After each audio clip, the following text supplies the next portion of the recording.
नमस्कार। आज हम एक सफर पर निकलने वाले हैं, एक ऐसे शक्तिशाली रहस्य को जानने के लिए जो शायद एक लंबी और खुशहाल जिंदगी की चाबी हो सकता है। चलिए इसे समझना शुरू करते हैं। ये एक ऐसा सवाल है ना, जो हम सब कभी ना कभी अपने आप से पूछते ही हैं। और क्या पता इसका जवाब दुनिया के किसी खास कोने में छिपा हो। शायद हाँ। तो हमारी ये खोज हमें लेकर चलती है जापान के एक द्वीप ओकिनावा। अब ये जगह एक बहुत बड़े रहस्य के लिए जानी जाती है। यहाँ पर दुनिया में सबसे ज्यादा शतायु मतलब 100 साल से ज्यादा उम्र के लोग रहते हैं। और ये जो आंकड़ा है ना, ये सच में हैरान कर देने वाला है। सोचिए, ओकिनावा में हर 1 लाख लोगों में से करीब करीब 25 लोग 100 साल से ज्यादा जीते हैं। ये ग्लोबल एवरेज से कहीं कहीं ज्यादा है। तो सवाल उठता है कि भाई ऐसा क्यों है। चलिए इस सुराख की तह तक चलते हैं। अच्छा, तो पता ये चला कि ओकिनावा अकेला नहीं है। ये दुनिया के 5 ब्लू जोन्स में से एक है। ये वो इलाके हैं जहां लोग सबसे लंबा जीवन जीते हैं। तो चलिए देखते हैं इन जगहों में क्या कुछ कॉमन है, क्या राज हैं इनके। तो जब रिसर्चर्स ने देखा तो पता चला कि इन सभी ब्लू जोन्स के लोगों में ना कुछ बातें बिल्कुल एक जैसी हैं। जैसे उनका खाना पीना हेल्दी होता है, वो रोज एक्टिव रहते हैं। लेकिन जो बातें सिर्फ उम्र नहीं बल्कि जिंदगी की क्वालिटी को बेहतर बनाती हैं, वो हैं उनके मजबूत सामाजिक रिश्ते। और सबसे जरूरी, उनके पास जीने का एक साफ मकसद होता है। ओकिनावा की एक बहुत खास आदत है हारा हाची बू। इसका सीधा सा मतलब है सिर्फ 80% पेट भरो। ये एक पुराना ज्ञान है जो हमें बताता है कि ठूस ठूस कर खाने से शरीर पर फालतू का बोझ पड़ता है। कम खाने से शरीर हल्का और स्वस्थ रहता है और उम्र लंबी होती है। और एक और कमाल का कॉन्सेप्ट है मोआई।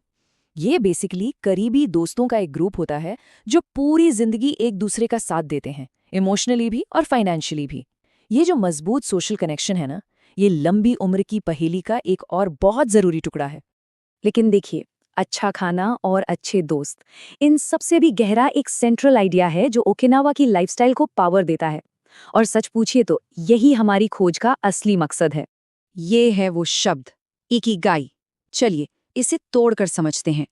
पहला अक्षर है इकी, यानी इकी जिसका मतलब है जीवन, और दूसरा है खाई गाई जिसका मतलब है सार्थक होना या कीमत। तो कुल मिलाकर इकिगाई का मतलब हुआ जीवन का मूल्य। तो आखिर ये इकिगाई है क्या? आसान भाषा में कहें तो ये आपके सुबह उठने की वजह है। ये वो एक चीज है जिसमें आपका पैशन, आपका मिशन, आपका काम, आपका प्रोफेशन सब कुछ एक साथ मिल जाता है। और यही यही ओकिनावा के लोगों की लंबी और खुशहाल जिंदगी का सबसे बड़ा राज माना जाता है।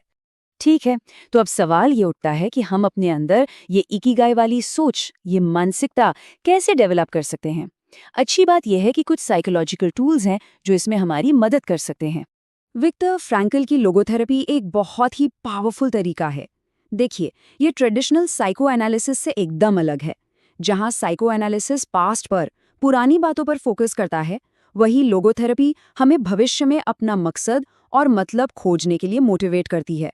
मतलब ये खुशी के पीछे नहीं बल्कि जिंदगी में एक मतलब ढूंढने पर जोर देती है।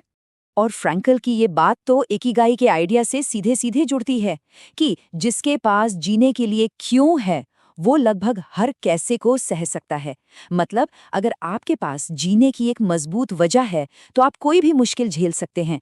आपका मकसद ही आपकी सबसे बड़ी ताकत बन जाता है। एक और इंटरेस्टिंग जापानीज तरीका है मोरिता थेरेपी। ये क्या सिखाती है? ये कहती है कि अपनी फीलिंग्स को कंट्रोल करने की कोशिश मत करो, बस उन्हें एक्सेप्ट कर लो और अपने एक्शन पर, अपने कामों पर ध्यान दो। आपके काम ही आखिर में आपकी भावनाओं को बदल देंगे। तो अब हम जानते हैं कि इकिगाई क्या है और ये क्यों जरूरी है, पर इसे अपनी रोज की जिंदगी में कैसे लाया जाए? इसका जवाब है फ्लो के स्टेट में पहुंचकर। फ्लो एक तरह की जादुई मेंटल स्टेट है। आपने भी महसूस किया होगा जब आप किसी काम में इतने खो जाते हैं कि बाकी दुनिया की खबर ही नहीं रहती, समय का पता ही नहीं चलता। ये तब होता है जब कोई काम न तो इतना आसान हो कि बोरियत होने लगे और न ही इतना मुश्किल कि घबराहट हो जाए। ये आपकी स्किल्स और चैलेंज के बीच का परफेक्ट बैलेंस है। असल में यही है इकिगाई को जीने का एहसास। तो इस फ्लो की स्टेट तक पहुंचने के लिए चाहिए क्या? कुछ शर्तें हैं। पहली, आपको अपना गोल और उसे करने का तरीका दोनों बिल्कुल क्लियर पता होने चाहिए। आपको ये भी पता होना चाहिए कि आप काम कैसा कर रहे हैं।